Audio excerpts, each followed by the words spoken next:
რევოლუციები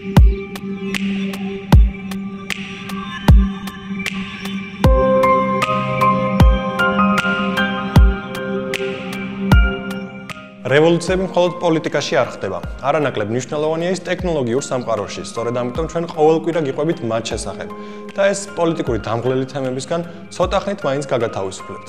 გამარჯობა.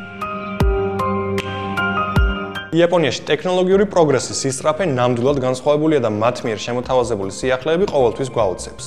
ამჯერად სამედიცინო სფეროში მიღწეულ წარმატებაზე ვისაუბრებ. არავის უყვარს გრიპით ავადმყოფობა. ეს არის ვირუსით გამოწვეული მწვავე რესპირატორული დაავადება, რომელიც პერიოდულად ეპიდემიის სახით ვრცელდება. დღეისათვის მეცნიერებისთვის ცნობილია გრიპის 2000-ზე მეტი სახეობა, რომლისგანაც წელიწადში 250-დან 500,000-მდე ადამიანი იღუპება. მკურნალობის ჩვეულებრივი კურსის საშუალო ხანგრძლივობა 5-7 დღე, რაც დამეთანხმებით არც თუ ისე ცოტაა. თუმცა იაპონური ფარმაცევტული კომპანიის მკვლევარებმა შეიმუშავეს ვირუსის ერთ დღეში დამარცხების საშუალება. მსოფლიოში გრიპის პირველი წამალი, რომელსაც შეუძლია ვირუსის დამარცხება ერთ დღეში, გაყიდვაში 2018 წელს უნდა გამოვიდეს. სხვა პრეპარატებისგან განსხვავებით, მოცემული პრეპარატი ვირუსის გამრავლებისთვის საჭირო ფერმენტების ბლოკირებას ახდენს, რაც ორგანიზმში ვირუსის გავრცელებას აფერხებს.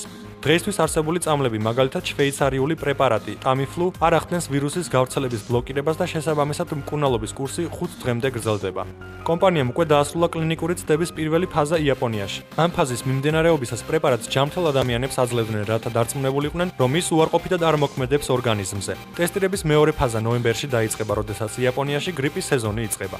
დაავადების სიმპტომების მქონე ასობით მოხალისე გამოცდის ახალ წამალს საკუთარ თავზე, რათა დამტკიცდეს პრეპარატის ეფექტურობა ვირუსთან ბრძოლაში. იაპონიის ჯანდაცვის სამინისტრო დაპირდა დააჩქაროს პრეპარატის დამტკიცება მისი გაყიდვის დასაწყებად, რადგან მკურნალობის მსგავს ნოვატორულ მეთოდს შეუძლია უამრავი სიცოცხლის გადარჩენა.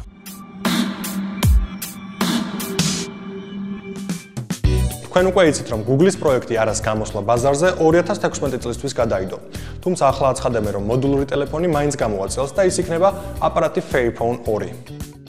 Google Project Aras მოდულური smartphone-ის შექმნის მონაწილეებმა აგვისტოში განაცხადეს იმის შესახებ, რომ მისი ბაზარზე გამოსვლა გადაიდო 2016 წლისთვის. მაგრამ როგორც ახლა აცხადებენ, კომერციული მოდულური ტელეფონი მაინც გამოვა მიმდინარე წელს. ეს იქნება აპარატი Fairphone 2. შემქმნელები Fairphones უწოდებენ ეთიკურ smartphones. მოწყობილობის შემადგენელი ნაწილების მიწოდება ხორციელდება მიწოდების სრულად გამჭვირვალე ჯაჭვით, ხოლო საწარმოს თანამშრომლებს მიეწოდებათ სრული სოციალური პაკეტი. გაჯეტისთვის იმოქმედებს უტილიზაციის სპეციალური პროგრამები.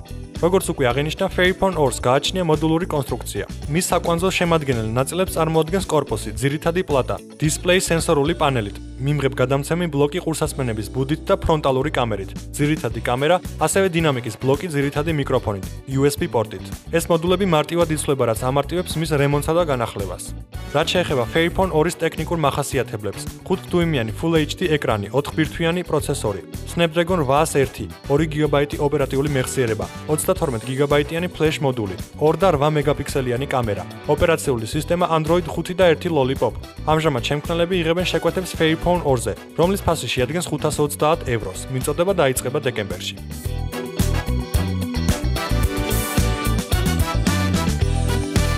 მათ, ვისაც გიტარაზე დაკვრა უყვარს და მხოლოდ ამ ინსტრუმენტის ჰანგები არ აკმაყოფილებს, მაშინ გერმანელი მუსიკოსის გამოგონება დააინტერესებთ. ACPAD. ეს არის მსოფლიოში პირველი უსადენო MIDI კონტროლერი გიტარაზე დამკვრელებისთვის. მოცემულ გაჯეტს თავისუფლად შეუძლია აქციოს კლასიკური 6-სიმიანი გიტარა ჩაშენებული სემპლერის მქონე სრულფასოვან სინთეზატორად, უამრავი პარამეტრებითა და სხვადასხვა ხმოვანი ეფექტებით. მოცემული მოწყობილობა გამოიგონა გერმანელმა მუსიკოსმა რობინ სუკროსომ. მისი იდეა გენიალურად მარტივია. თქვენ უბრალოდ უნდა დააწებოთ პოლიმერული მასალისგან დამზადებული თხელი სინთეზატორი გიტარის ფრონტალურ დეკას. ამასთან წებო საჭირო არ არის, რადგან ის საკმაოდ საიმედოდ ეკრობა გიტარის გლუვ ზედაპირს და თანაც მისი მოხსნა შესაძლებელია ნებისმიერ დროს გიტარის დაზიანების გარეშე. სინთეზატორის ზედაპირზე მოთავსებულია მართვის სხვადასხვა ელემენტები. მუსიკოს შეუძლია ყველა ღილაკს მიანიჭოს სხვადასხვა ინსტრუმენტების ხმები და ამით გიტარა ნამდვილ ორკესტრად აქციოს. ACPAD იკვებება კორპუსში ჩაშენებული აკუმულატორით, რომელიც გიტარის შეუსვენებლივი გამოყენებისას 4-5 საათი ძლებს. მოწყობილობა გაყიდვაში 2016 წლის მაისში უნდა გამოვიდეს. ამ ეტაპზე ACPAD-ის ღირებულება შეადგენს 219 ევროს, ხოლო ბაზარზე გასვლის შემდეგ მისი ღირებულება გაიზრდება 350 ევრომდე.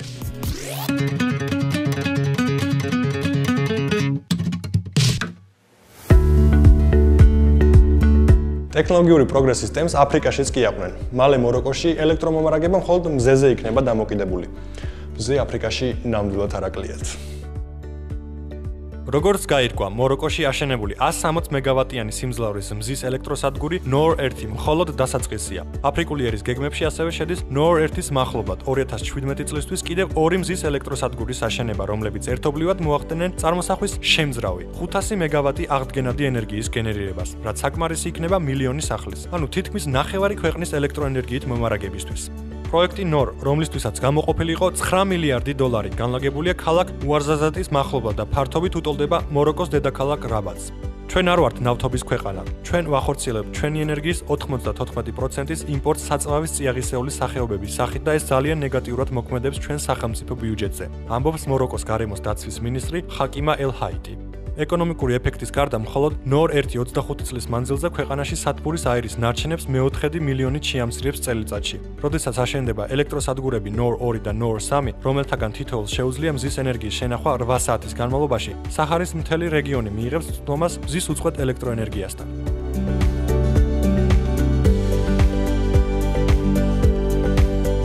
პირველი გამოწვევა რობოტებისგან ადამიანებმა უკვე მივიღეთ.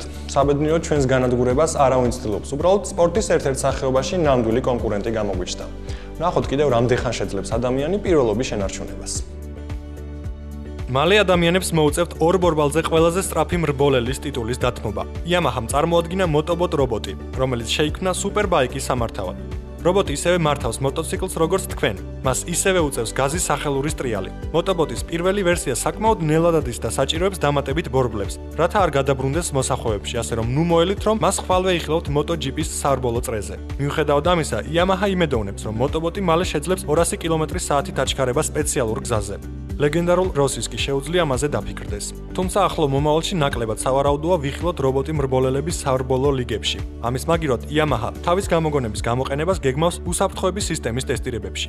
ამასთან MotoBot-ზე შემუშავებული ტექნოლოგიები შესაძლებელია გამოდგეს სხვა სფეროებშიც. ასე რომ ჩათვალეთ, ეს არის შთაგონების ახალი ხერხი უჩვეულო პრობლემების გადასაჭრელად და არა მოტომრბოლელთა რეკორდების დასამყარებლად.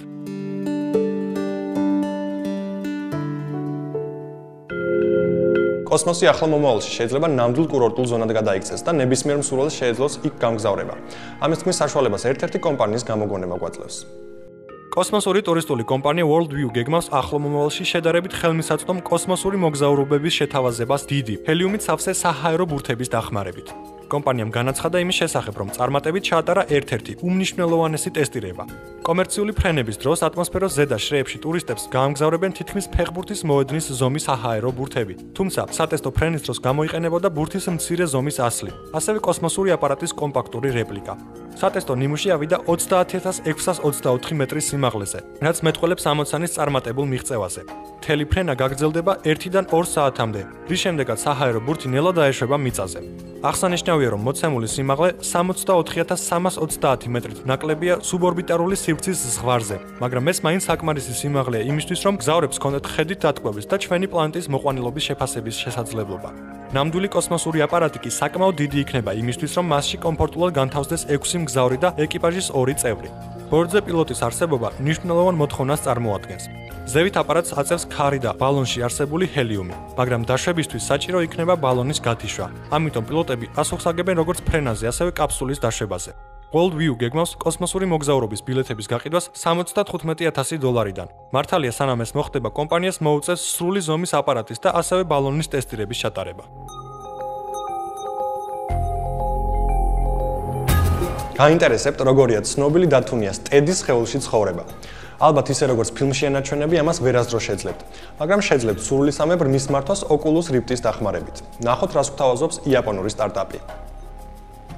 იაპონური სტარტაპი Adawar მუშაობს ვირტუალური რეალობის ტელეპრესენსის შექმნაზე, რომელიც Oculus Rift-ის დახმარებით გადაიყვანს ადამიანს სათამაშო დათვის სხეულში, მათ შორის არსებული მანძილის მიუხედავად. მიატრიალეთ თავი და დათუნიაც მიატრიალებს, გამოიყენეთ Xbox-ის კონტროლერი დათუნიას თათების სამართავად. გარდა ამისა, თქვენ შეგიძლიათ სათამაშოში ჩაშენებული სპიკერის მეშვეობით საუბარი, პასუხების გაგება მიკროფონის წყალობით და ყურება პირდაპირ დათუნიას თვალებიდან. Adawar გეგმავს თავისი რობოტის ტელეპრესენსის გაშვებას შემუშავებლებისთვის 2016 წელს. ასეთ ვერსიას ექნება სათამაშო დათუნიას სხეული და დაეხმარება შემუშავებლებს თავად შექმნან მათთვის საჭირო რობოტის სახეობა. გარდა ამისა, სტარტაპის შემქმნელები გეგმავენ ვერსიის შექმნას, რომელიც გამოიყენებს smartphone-ში ჩაშენებულ ჰიროსკოპს რობოტის თავის კონტროლისთვის, ვირტუალური რეალობის სათვალეების მაგივრად. კომპანიის ერთ-ერთი დამფუძნებელი ტაცუკი ადანია თვლის, რომ რობოტის ფართო ბაზარზე გამოსვლის შემდეგ ყველაზე პოპულარული ავატარები იქნება კატები, ძაღლები და დათვები.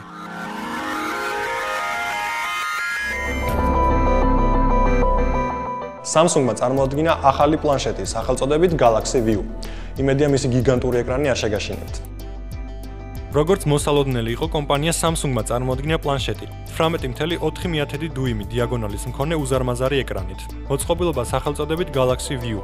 სიახლეში გამოიყენება ოპერაციული სისტემა Android 5 და 1 Lollipop. ამასთან, როგორც Samsung-ში ამტკიცებენ, ინტერფეისი სპეციალურად ოპტიმიზირებულია ვიდეო მასალებთან და სხვა მულტიმედიურ კონტენტთან სამუშაოდ. პრაქტიკულად კომპიუტერის აქამდე გაჟღერებული ტექნიკური მონაცემებით დადასტურდა. მან მიიღო 8 ბირთვიანი პროცესორი 1.6 GHz ტაქტური სიხშირით და 2 GB ოპერატიული მეხსიერებით. ფიზიკური მეხსიერების მოცულობა შეადგენს 32 ან 64 GB. ამასთან მას გააჩნია micro SD ბარათის სლოტი. ეკრანის გარჩევადობა შეადგენს 1920x1080 პიქსელს, რაც შეესაბამება Full HD ფორმატს. უკანა მხარეს მოთავსებულია 2.1 მეგაპიქსელიანი კამერა. ასევე მას გააჩნია 8 ვატის სიმძლავრის საკმაოდ ხარისხიანი სტერეო დინამიკები. მოწყობილობა იწონის 2.65 კილოგრამს. აკუმულატორის მოცულობა შეადგენს 5700 mAh-ს. ცნობილია, რომ მისი სრული დატენვა საკმარისია 8 საათიანი ვიდეო საყურებლად, თუმცა პრაქტიკაში მოცემული მაჩვენებელი სავარაუდოდ უფრო დაბალი იქნება. სპეციალური სადგამის საშუალებას იძლევა კომპიუტერი დავდგათ როგორც ვერტიკალურ, ასევე ჰორიზონტალურ მდგომარეობაში. ელექტრონული შიგთავსის თვალსაზრისით, პლანშეტი ვერ უთანაბრდება უმაღლესი დონის სმარტფონებს. თუ რამდენად არის პლანშეტის ზომა და ტექნიკური მახასიათებლები ერთმანეთის შესაბამისი, ამას მომხმარებლის რეაქცია გვიჩვენებს. სიახლის ღირებულება ჯერჯერობით უცნობია.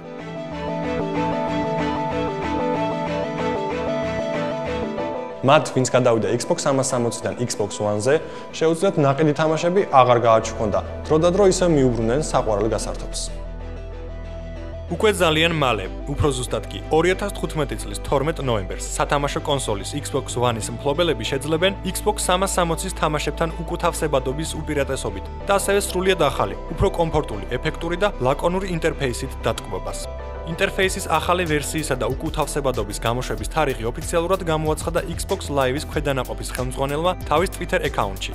რაც შეეხება უკუთავსებადობას, ის განკუთვნილი იქნება მხოლოდ იმ თამაშებისთვის, რომლის ადაპტირებასაც მოახდენენ Microsoft-ის ინჟინრები და პროგრამისტები თავის ემულატორისთვის. დიახ, სწორედ ემულატორისთვის, ვინაიდან კონსოლები Xbox One და Xbox 360 დაფუძნებულია სრულიად სხვადასხვა არქიტექტურაზე. ამიტომ თამაშის გაშვება წინა კონსოლიდან ახალზე მარტივად ვერ განხორციელდება. ემულატორის მხარდაჭერით თამაშების სია მუდმივად იზრდება, თუმცა ზოგიერთი თამაში, მაგალითად ის, რომელზეც საჭირო იქნება მრავალრიცხოვანი ლიცენზიების საფასურის გადახდა, სიაში უახლოეს მომავალში არ მოხდება, თუმცა მასში მოხდნენ სერია Test Drive Unlimited-ის თამაშები და ზოგიერთი სხვა.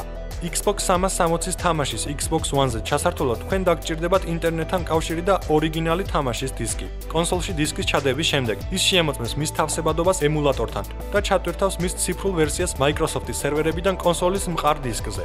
გახსოვდეთ, რომ ჩადებული დისკი ასრულებს იმის მტკიცებულების როლს, რომ თამაში არსებობს თქვენს კოლექციაში, ანუ მის გარეშე თამაში შეუძლებელია.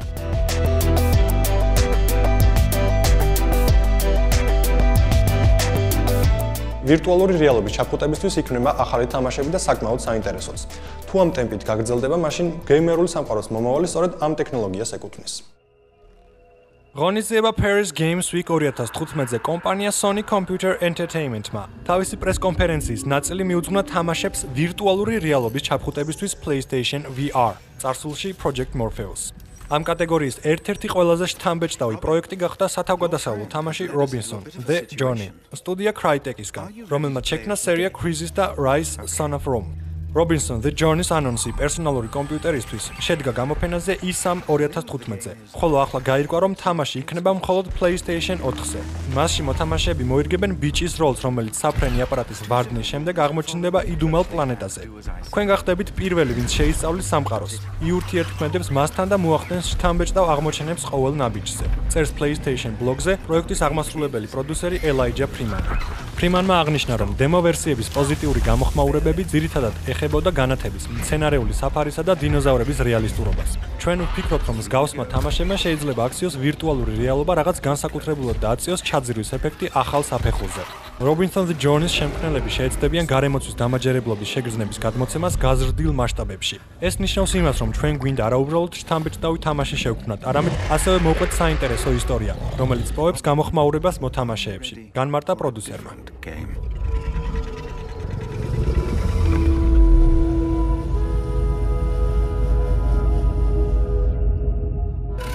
ღონისძიება Paris Games Week 2015-ზე სტუდიებმა საინტერესო პროექტები შემოგთავაზეს. მათი თამაშები გეიმერებს კიდევ დიდხანს არ მისცემს მოწყენის საშუალებას. ღონისძიება Paris Games Week 2015-ის ფარგლებში ჩატარებული Sony Computer Entertainment-ის პრეს-კონფერენციის ფინალური ნოტა გახდა ფრანგული სტუდია Quantic Dream-ის ახალი თამაშის ანონსი. Heavy Rain-ისა და Beyond Two Souls შემქმნელების შემდეგი პროექტი აღმოჩნდა ინტერაქტიული დრამა Detroit Become Human, რომელიც დაფუძნებულია ტექნოლოგიურ დემონსტრაციაზე Kara, რომელიც შემქმნელებმა წარმოადგინეს 2012 წლის მარტში Game Developer Conference-ის დროს. Detroit Become Human-ის მოვლენები იწყება იქ, სადაც წყდება ნახსენები მოკლემეტრაჟიანი ფილმი. Android-ების მწარმოებელი ფაბრიკის თანამშრომელი თანხმდება ახლახან შექმნილი Kara-ს დანდობაზე. ფუტურისტული დეტროიტის ქუჩებში აღმოჩენის შემდეგ ხელოვნური გოგონა ხვდება, რომ რეალური სამყარო სავსეა სისასტიკითა და უსამართლობით. Technodemo Kara მოწოდებული იყო PlayStation 3-ისთვის სტუდიის ახალი ძრავის შესაძლებლობების დემონსტრირებისთვის, რომელიც გამოირჩევა სახის ანიმაციის ტექნოლოგიით. მაშინ Keiji ამტკიცებდა, რომ დემონსტრაცია არ არის დაკავშირებული სტუდიის მომავალ პროექტებთან და უნდა განვიხილოთ როგორც დამოუკიდებელი ნაწარმოები. თუმცა Kara-ს ისტორიამ ბევრი მოთამაშე დააინტერესა და გარკვეული დროის შემდეგ შემქმნელებმა გადაწყვიტეს მასთან დაბრუნება. ჩვენ წარმოვიდგინეთ უახლოესი მომავლის სამყარო, რომელშიც Kara-ს მსგავსი ანდროიდები გამოიყურებიან, ლაპარაკობენ და მოძრაობენ როგორც ნამდვილი ადამიანები. ამბობს ის. ჩვენ ვფიქრობდით იმაზე, თუ როგორ მოვიქცეოდით ინტელექტის ახალ ფორმასთან შეხვედრისას, როგორ აღვიქვამდით ანდროიდებს, რომლებსაც მანქანებად თვლიდნენ, თუ მათ გაუჩნდებოდათ ემოციები. 18 წლიანი არსებობის განმავლობაში Quantum Dream-მა გამოუშვა 4 თამაში, სათავგადასავლო Omicron, The Nomad Soul და ინტერაქტიული დრამები Fahrenheit, Heavy Rain და Beyond Two Souls. It is dark and cold. It is harsh and violent. Unfair and brutal. It almost convinced me I was nothing. Less than an object. Just an obedient machine. But deep inside me, I could feel something different. A gentle and warm whisper telling me that I am alive. I had to escape. I had no choice. Escape to love, to hope, to live. To figure out what that force inside me was. Maybe I will change the world. Maybe I will choose a different path. Now, it's up to me to decide. My name is Kara. I am one of them. This is our story.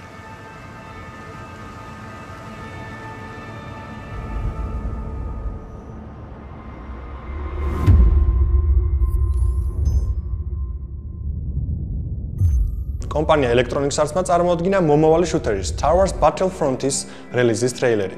ამ თამაში ბევრი საინტერესო რამ გველოდება და ახლა ფილმის ფანებს შეეძლებათ თავად გახდნენ საყვარელი გმირები.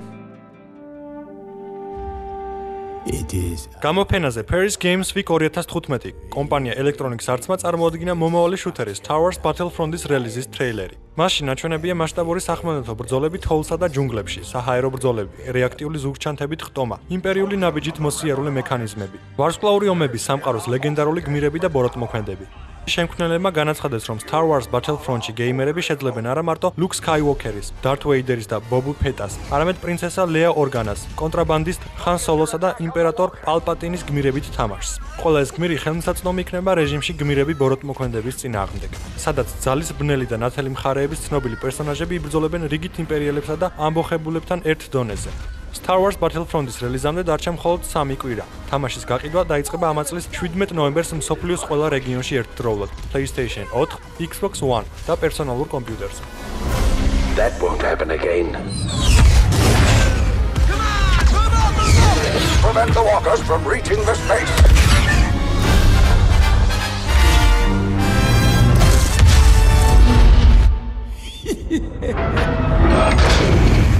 Your victory will be short-lived.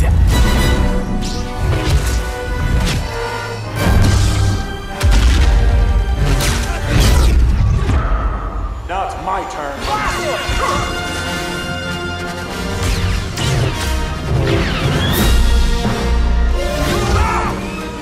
All wings, blast them into submission.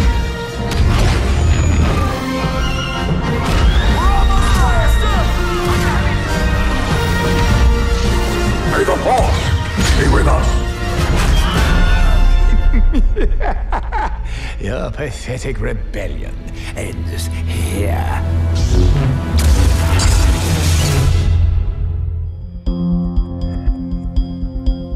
არანაკლებ საინტერესო თემებით მომავალ კვირას ისევ დაგიბრუნდებით. ნახვამდის.